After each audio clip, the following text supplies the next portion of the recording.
샬롬 유 선생의 구속사 천국열차 유도순 목사님의 신구약 성경 파노라마를 낭독하는 시간입니다. 지금은 스가랴 파노라마 8장입니다. 나는 성실과 정의로 그들의 하나님이 되리라. 요절은 8절 인도하여다가 예루살렘 가운데 거하게 하리니 그들은 내 백성이 되고 나는 성실과 정의로 그들의 하나님이 되리라. 8장은 1장부터 말씀한 것에 대한 요약이요 결론이라 할 수가 있습니다. 왜냐하면 9장부터는 분류를 달리하여 주로 미래에 대한 예언으로 구분이 되어 있기 때문입니다. 본문에는 만군의 여호와의 말이니라는 뜻의 말씀이 14번이나 집중이 되어 있어서 내용의 무게를 더해줍니다. 그러므로 본문을 이해하는 첩경은 하나님이 해주시겠다는 일과 사람이 할 일을 구분하는 일이고 전해와 이제를 분별하는 일입니다. 성경을 상고하다 느끼게 되는 점은 놀라움과 부끄러움입니다. 여호와의 말씀에 완전하고 확실하고 정직하고 순결함에 시편 19편 7절에서 8절 놀라게 되고 이처럼 영광스러움으로 충만한 성경을 주셨음에도 눈이 어두워 보지 못하고 바로 증거하지 못한 데 대한 부끄러움입니다. 중심점은 그들은 내 백성이 되고 나는 성실과 정의로 그들의 하나님이 되리라는 말씀이 있습니다. 이는 성경 전체의 축을 이루는 대주제이기도 합니다. 왜냐하면 이것이 하나님의 나라 건설이기 때문입니다. 도표를 보시면 나는 성실과 정의로 그들의 하나님이 되리라는 말씀을 중심으로 1. 첫 말씀이 내가 시온에 돌아왔다 하시면서 2. 내가 동방 서방으로부터 내 백성을 구원하여 내겠다 하십니다. 3. 선지자들의 말을 듣는 너희는 손을 견고히 하라 하고 격려하시면서 4. 이제는 남은 백성 대하기를 전과 같이 아니하겠다 하시고 5. 전에는 저주하였으나 이제는 구원하여 축복이 되리라 하시면서 6. 너희가 행할 일은 이러하니라 하십니다. 7. 그리고 금식이 변하여 기쁨 즐거움 실하게 절기가 될 것이요 8. 그 후에 여러 백성과 많은 성읍에 거민이 오리라 하시면서 9. 열국 백성 10명이 유다 사람 한 사람의 옷자락을 붙잡고 은혜를 구하게 되리라 하십니다. 이에 대한 구속사적 의미가 무엇인가? 첫째 단원 1절에서 8절 시온에 돌아오신 하나님. 둘째 단원 9절에서 17절 전에는 저주 이제는 축복. 셋째 단원 18절에서 23절 금식이 변하여 휴락의 절기가 됨. 주제 나는 성실과 정의로 그들의 하나님이 되리라. 기어 그들은 내 백성이 되고 나는 그들의 하나님이 되리라는 명제는 깊이 묵상하고 계속적으로 붙잡고 있어야 할 성경의 축과도 같은 말씀입니다. 하나님이 우리 하나님이 되시고 우리가 하나님의 백성이 되어서 함께 산 때가 있었습니다. 그것은 창세기 1장에서 2장의 극히 짧은 순간뿐이었습니다. 왜냐하면 3장에서 함께 사는 것이 깨어졌기 때문입니다. 구원 계획이란 다름이 아니라 잃어버린 자기 백성을 찾아 함께 거하시려는 회복 운동인 것입니다.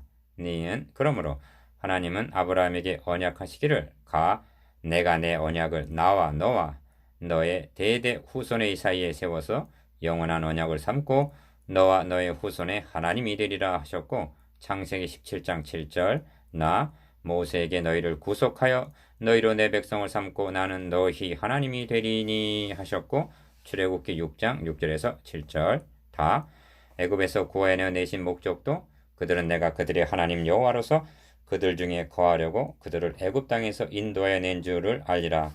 나는 그들의 하나님 여호와니라 하셨습니다. 출애굽기 29장 46절 선지자들을 통해서도 너희는 내 백성이 되고 나는 너희 하나님이 되리라 하고 예레미야 30장 22절 31장 33절 32장 28절 에스겔 36장 28절 계속적으로 말씀하시고 이 축이 신구약 성경을 관통하여 내려오다가 계시록에 이르러서 하나님이 저희와 함께 거하시리니 저희는 하나님의 백성이 되고 하나님은 친히 저희와 함께 계셔서 모든 눈물을 그 눈에 씻기심에 하고 계시록 21장 3절에서 4절 완성이 될 말씀인 것입니다. 그리고 이것이 하나님이 건설해 나가시는 하나님의 나라입니다. 디귿 그런데 이 시점에서 그들은 내 백성이 되고 나는 그들의 하나님이 되리라는 말씀을 하시는 의도가 무엇인가 하는 점입니다. 하나님의 형상대로 지음을 받은 인류의 시조가 사탄의 유혹을 추종하여 에덴에서 추방을 당함으로 하나님께서 자기 백성을 잃어버렸듯이 이스라엘 백성들이 우상을 추종하다가 바벨론으로 추방을 당함으로 그 악순환이 반복이 되었기 때문입니다. 그러면 그들은 내 백성이 되고 나는 그들의 하나님이 되리라는 회복, 구원, 돌아옴이 어떻게 해서 가능해지는가 하는 점입니다. 자력으로는 불가능하고 주권적으로 하나님께서 행해 주셔야만 가능하다는 점과 하나님께서도 비공식적으로 행해 주신 것이 아니라 자기 아들의 대속을 통해서 행해 주신 정정당당한 구원 행사임을 명심해야만 합니다. 그렇다면 하나님은 구속사역을 어떻게 이루어 주시는가? 한마디로 성실과 정의로 그들의 하나님이 되리라 하심을 8절 하반절 주목해야 합니다. 성실은 아브라함과 다윗에게 세워주신 언약을 지켜주시겠다는 의미이고 정의는 정정당당하게 즉 하나님의 공의에 모순이 되지 않게 해주시겠다는 그런 뜻입니다. 우리의 구원은 하나님의 아들 그리스도의 대속을 통하여 이루어 주신 성실과 정의로 행해 주신 일입니다. 비읍 시편에서도 여호와께서 그 백성에게 구속을 베푸시며 그 언약을 영원히 세우셨으니 하시면서 이렇게 행하신 그 손의 행사는 진실과 공의며 그 법도는 다 확실하니 영원 무궁히 정하신 바요 진실과 정의로 행하신 바로다 하고 시편 111편 7절에서 9절 거듭 말씀합니다. 그러므로 하나님이시라도 의로우신 하나님이시기 때문에 죄값에 팔린 잃어버린 자를 찾으시는 방도는 구속 외에는 다른 방도가 없었던 것입니다. 이 점을 사도 바울은 곧 이때에 자기 아들을 화목 제물로 세우신 때에 자기의 의로움을 나타내사 자기도 의로우시며 또한 예수 믿는 자를 의롭다 하려 하심이니라 하고 증거합니다. 로마서 3장 26절 만일 자기 아들의 대속을 통해서 행해 주신 구원이 아니라면 하나님의 의로우심은 손상이 되었을 것이요 이는 성실과 정의로 행해 주신 것이 아닌 것이 됩니다. 왜 이렇게 해주셨는가? 첫째는 하나님의 거룩하신 이름과 영예를 위해서입니다. 구원 계획에는 하나님의 명예가 걸려있음을 명심해야만 합니다. 그러므로 기필코 이루시고야 합니다. 둘째는 아브라함과 다윗에게 세워지신 언약을 지켜주시기 위해서라는 것입니다. 이것이 하나님의 성실입니다. 이런 맥락에서 나는 성실과 정의로 그들의 하나님이 되리라는 것이 8장의 중심 주제가 될 수가 있는 것입니다. 첫째 단원 1절에서 8절 시온에 돌아오신 하나님 만군의 여호와의 말씀이 임하여 이루시되 1절 만군의 여호와가 말하노라 내가 시온을 위하여 크게 질투하며 그를 위하여 크게 분노함으로 질투하노라 2절 기억 2절 안에는 질투한다는 말과 분노한다는 말이 2대1로 등장하는데 여기에 우리를 향하신 하나님의 마음이 나타나 있다고 할 수가 있습니다. 질투란 너희가 하나님이 우리 속에 거하게 하신 성령이 시기하기까지 사모한다 하신 말씀을 헛된 줄로 생각하느뇨 한 야고보서 4장 5절의 사랑의 발로입니다. 그러므로 남편 되시는 하나님만을 사랑하지 않고 다른 남자 우상에게 마음을 주었을 때에 일어나는 것이 질투입니다. 그런데 그 질투가 분노보다 2배나 된다는 것입니다. 니은 누구를 그렇게 사랑하셨는가? 시온을 위하여 라고 말씀합니다. 2절 그래서 어떻게 하셨는가? 시온으로 돌아왔다 하고 3절 시온을 2번이나 거론하십니다. 2절 3절 그러면 1장 16절에서는 내가 공일이 여김으로 예루살렘에 돌아왔다 하고 말씀하고 8장에서는 시온에 돌아왔다 하고 말씀하는 것이 같은 의미인가 하는 점입니다. 다시 말하면 예루살렘을 시온으로 바꿔서 말씀함이 무심한 일이란 말인가 하는 점입니다. 물론 시온과 예루살렘을 동의어로 교차적으로 사용하고 있는 것은 사실입니다만 이를 주의 깊게 관찰해보면 1장의 돌아옴은 선지자 당시 즉 바벨론으로 떠나셨던 하나님의 영광이 예루살렘으로 돌아옴을 가리키는 것이라면 에스겔 43장 2절 시온에 돌아왔다는 말씀은 미래에 성취될 그리스도에 대한 예언과 8장 3절 9장 9절 결부되어 있음을 깨닫게 됩니다. 즉 시온이란 신약교회를 의징해 두고 하는 말씀이라는 뜻입니다. 디귿 그러므로 하나님께서 시온을 통해서 하시려는 계획을 인식해야만 하나님은 나의 왕을 내 거룩한 산 시온에 세웠다. 시편 2편 6절 구원이 시온에서 나오기를 원하노라 하고 시편 2편 6절 14편 7절 시온을 통한 구원 계획을 갖고 계시는 것입니다. 이사야서에도 그들이 소리를 높여 일제히 노래하리니 이는 여호와께서 시온으로 돌아오실 때 그들의 눈이 마주 봄이로다. 이사야 52장 8절. 구속자가 시온에 임하여 야곱 중에 죄가를 떠나는 자에게 이 말이라 하고 말씀합니다. 이사야 59장 20절. 이 점을 강조하는 이유는 본문 말씀들을 종말의 짧은 기간에 문자적으로 유대인들과 예루살렘에 되어질 것으로 여기는 세대주의적인 해석이 있기 때문입니다. 리을 예루살렘은 진리의 성읍이라 일컫겠고 만군의 여호와의 사는 성산이라 일컫게 되리라. 3절. 예루살렘 거리에 늙은이 4절. 동남 동료가 가득하게 되리라. 5절 하시면서 이 일이 그날의 남은 백성의 눈에는 기이하려니와 내 눈에 어찌 기이하겠느냐 하십니다. 6절. 이 만군의 여호와가 말하노라. 내가 내 백성을 동방에서부터 서방에서부터 구원하여 내고. 7절. 기어 인도하여다가 예루살렘 가운데 거하게 하리니 그들은 내 백성이 되고 나는 성실과 정의로 그들의 하나님이 되리라 하십니다. 8절. 이는 그리스도의 구속으로 말미암은 복음 시대에 이루어질 말씀으로 보아야만 합니다. 동방에서부터 서방에서부터라는 표현도 동방과 서방에서만 구원하여 낸다는 지리적인 의미가 아니라 사람들이 동서남북으로부터 와서 하나님의 나라 잔치에 참여하리니 하신 누가복음 13장 29절 그런 의미인 것입니다. 이 점을 이어지는 말씀을 통해서 분명히 깨닫게 될 것입니다. 둘째 단원 9절에서 17절. 전에는 저주, 이제는 축복. 3. 만군의 여호와가 말하노라. 만군의 여호와의 집 고천을 건축, 재건하려고 그 지대를 쌓던 날에 일어난 선지자들의 입의 말을 이때 듣는 너희는 손을 견고히 할지어다 하십니다. 9절. 기억. 성전 재건이 14년 동안이나 중단되었다가 학개와 스가랴 선지자들의 격려로 마음이 흥분이 되어 학개서 1장 14절 분연이 일어나 다시 시작을 했는데 성전 재건을 시작하기 이전과 시작한 이후의 상황이 어떻게 달라졌는가를 생각해 보라 하시므로 저들을 격려하시는 것입니다. 그러므로 본 단원에서 유념해야 할 점은 이전과 이제의 대조를 주목해 보는 일입니다. 니은 그날 전에는 사람도 삭슬 얻지 못하였고 짐승도 삭슬 받지 못하였으며 사람이 대적을 인하여 출입에 평안치 못하였었나니 이는 내가 못사람으로 서로 치게 하였으며니와. 10절. 4. 만군의 여호와가 말하노니 이제는 내가 이 남은 백성을 대하기를 전일과 같이 아니할 것인즉 하십니다. 11절. 여기 이제와 전일이 대조되어 있는데 전에는 평안치 못했으나 이제는 기어 곧 평안한 주수를 얻을 것이라. 포도나무가 열매를 맺으며 땅이 산물을 내며 하늘은 이슬을 내리리니 내가 이 남은 백성으로 이 모든 것을 누리게 하리라. 평안의 종자가 있을 것이라 하십니다. 12절. 이 점에서 두 번이나 남은 백성이라 하심도 유념해야만 합니다. 어떤 절망적인 상황에서도 하나님은 남은 자가 있게 하셨는데 이는 그럴 만한 자격이나 공로가 있어서가 아니라 이들을 통해서 그들은 내 백성이 되고 나는 그들의 하나님이 되리라 하신 구속 사역을 이루시기 위해서인 것입니다. 5. 유다 족속아 이스라엘 족속아 너희가 이방 가운데서 저주가 되었으나 이제는 내가 너희를 구원하여 너희로 축복이 되게 하리니 두려워 말지니라 손을 견고히 할지니라 하십니다. 13절.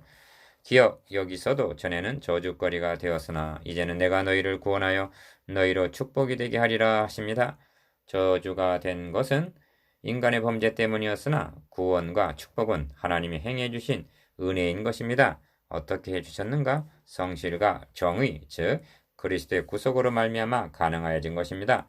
그러므로 이 구원과 축복은 복음인 것입니다. 니은 만군의 여호와가 말하노라. 전에 너희 열조가 나의 노를 격발할 때 내가 그들에게 재앙을 내리기로 뜻하고 뉘우치지 아니하였으나 이제 내가 예루살렘과 유다 족속에게 은혜를 베풀기로 뜻하였나니 너희는 두려워 말지니라 하십니다. 또다시 전과 이제를 대조하시어 말씀하시는데 전에가 지나가고 이제가 오고 재앙이 변하여 은혜가 되는 것이 율법으로 이루어질 수 있는 것인가? 인간의 행위로 말미암아 가능하여진단 말인가? 디귿 사도 바울은 이제는 율법 정죄 외에 하나님의 한 은혜가 나타났으니 하고 로마서 3장 21절 소리 높여 증거합니다. 즉 율법 시대가 지나고 복음 시대가 개막이 되었다는 것입니다. 이는 하나님이 자기 아들의 대속을 통하여 성실과 정의로 행해 주신 복음인 것입니다. 그래서 너희는 손을 견고히 할지어다. 9절 하반절 두려워 말지니라 손을 견고히 할지니라 하고 13절 거듭 말씀합니다. 이 복음의 빛이 다음 단원에서 더욱 밝히 드러날 것입니다. 6. 이처럼 하나님이 행해 주실 일을 말씀한 후에 너희가 행할 일은 이러하니라 하고 16절 상반절 우리가 해야 할 일을 말씀하십니다. 기억 너희는 각기 이웃으로 더불어 진실을 말하며 너희 성문에서 진실하고 화평한 재판을 베풀고 16절 하반절 니은 심중에 서로 해하기를 도모하지 말며 거짓 맹세를 좋아하지 말라.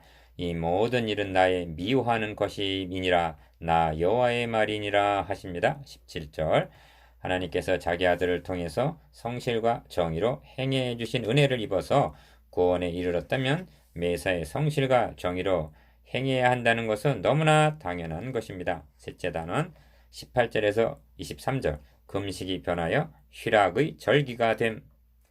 만군의 여호와의 말씀이 내게 임하여 이루시되 18절 7. 만군의 여호와가 말하노라 4월의 금식과 5월의 금식과 7월의 금식과 10월의 금식이 변하여 유다 족속에게 기쁨과 즐거움과 희락의 절기가 되리니 오직 너희는 진실과 화평을 사랑할지니라. 19절 기억 19절 말씀은 7장 3절에서 이제 더 울며 재개하리이까 즉 금식하며 통곡하리이까 한 질문에 대한 답변이 됩니다. 이제까지는 간접적인 답변을 했으나 이제 직접적인 답변을 하시는 것입니다. 니은 금식이 변하여 기쁨과 즐거움과 희락의 절기가 되리니 한 말씀은 금식하며 애통하던 시대는 지나가고 이 새로운 시대가 도래했다는 말씀입니다. 즉 율법 시대가 지나고 복음 시대가 오게 되리라는 말씀입니다. 이 점을 주님은 우리가 너희를 향하여 피리를 불어도 너희가 춤추지 않고 우리가 애곡하여도 너희가 가슴을 치지 아니하였도다 하고 말씀하십니다. 마태복음 11장 17절 이 말씀을 문맥적으로 보면 세례 요한을 애곡하는 사람으로 그리스도를 피리를 부는 분으로 비유하신 것입니다. 복음 시대는 기쁨과 즐거움으로 춤을 추는 절기라는 말씀입니다. 금식은 인간이 하는 일이지만 슬퍼하는 자에게 화관을 주어 그 죄를 대신하며 희락의 기름으로 그 슬픔을 대신하며 찬송의 옷으로 그 근심을 대신케 해 주시는 일은 이사야 61장 3절 하나님께서 순을 돋아나게 하여 3장 8절 6장 12절 즉 자기 아들을 통해서 해 주실 은혜인 것입니다. 8. 만군의 여호와가 말하노라 그 후에 여러 백성과 많은 성읍이 거민이 올 것이라. 20절 기억 미가 선지자도 많은 이방이 가며 이르기를 오라 우리가 여호와의 산에 올라가서 야곱의 하나님의 전에 이르자 그가 그 도로 우리에게 가르치실 것이라 우리가 그 길로 행하리라 하리니 하고 예언했는데 미가서 4장 2절 포로에서 귀환한 후에 이런 일들이 언제 있었는가? 그러면 이 일이 종말의 어느 순간에 유대인들에게 되어질 일이란 말인가? 아닙니다. 이는 그리스도의 초림으로 개막이 되어서 재림으로 완성이 될 복음 시대 전 기간 동안에 이루어질 일입니다. 니은 이 성읍 거민이 저 성읍에 가서 이르기를 우리가 속히 가서 만군의 여호와를 찾고 여호와께 은혜를 구하자 할 것이면 나도 가겠노라 하겠으며 많은 백성과 강대한 나라들이 예루살렘으로 와서 만군의 여호와를 찾고 여호와께 은혜를 구하리라 합니다. 21절에서 22절 이사야 선지자도 예언하기를 만일에 여호와의 전의 산이 모든 산꼭대기에 굳게 설 것이요 모든 작은 산 위에 뛰어나리니 만방이 그리로 모여들 것이라. 많은 백성이 가며 이르기를 오라 우리가 여호와의 산에 오리며 야곱의 하나님의 전에 이르자 그가 그 도로 우리에게 가르치실 것이라. 우리가 그 길로 행하리라 하리니 이는 율법이 시온에서부터 나올 것이요 여호와의 말씀이 예루살렘에서부터 나올 것임이니라 하고 이사야 2장 2절에서 3절 예언했는데 이는 복음 시대에 이루어질 말씀입니다. 9. 만군의 여호와가 말하노라 그 날에는 방언이 다른 열국 백성 10명이 유다 사람 하나의 옷자락을 잡을 것이라 합니다. 23절 상반절 기억 곧 잡고 말하기를 하나님이 너희와 함께 하심을 들었나니 우리가 너희와 함께 가려 하노라 하리라. 23절 하반절 본문이 나타내고자 하는 핵심은 많은 이방인들이 구원에 참여하게 되리라는 데 있습니다. 니은 이 점을 오순절 성령 강림 후에 일어난 복음운동에서 보게 됩니다. 사도행전 2장에서는 무려 15곳 지방을 열거하면서 우리가 다 우리의 각 방언으로 하나님의 큰 일을 말함을 듣는도다 하고 말합니다. 사도행전 2장 9절에서 11절. 그리고 베드로라는 유대인 한 사람의 설교를 듣고는 형제들아 우리가 어찌할꼬 하고 회개한 사람이 3,000명이나 되었다고 말씀하고 있으니 유대 사람 한 사람의 옷자락을 3,000명이 붙잡은 셈입니다. 많은 이방인들이 바울이라는 유대인 한 사람을 통해서 구원에 이르게 되었습니다. 이런 맥락에서 이 말씀은 복음 선교와 관련이 있는 것입니다. 만일 베드로나 바울이 전해주지 않았어도 이런 회개 운동이 일어났을 것인가? 그러므로 이제는 여러분이 그 한 사람임을 확신하시기를 바랍니다. 디귿 영광스러움으로 가득 차 있는 8장을 상고하면서 여러분도 놀라움과 부끄러움을 느끼셨습니까? 주님은 성경이 곧 내게 대하여 증거하는 것이로다 하십니다.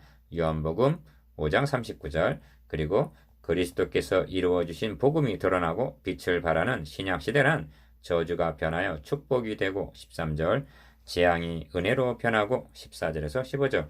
금식이 기쁨과 즐거움과 희락으로 변한 19절. 마치 가나 혼인잔치 집에 결례로 쓰던 물이 변하여 포도주가 된 것과 같은 것입니다. 그리고 이 복음은 하나님께서 성실과 정의로 이루어 주신 것임을 잊지 마시기 바랍니다. 리을. 그럼에도 불구하고 우리가 복음을 옆으로 밀어놓은 채 자랑하지 않고 23절 손을 견고히 하지 못하고 있다면 9절 13절 이전의 열조와 같이 배은 망덕한 자가 될 것입니다. 10. 묵상해 보겠습니다. 기억 예루살렘과 시온에 돌아오신 하나님의 구별에 대해서 니은 전과 이제 저주와 축복 재앙이 은혜로 변하는 것이 어떻게 가능한가에 대해서 디귿 금식이 변하여 희락의 절기가 된 것에 대해서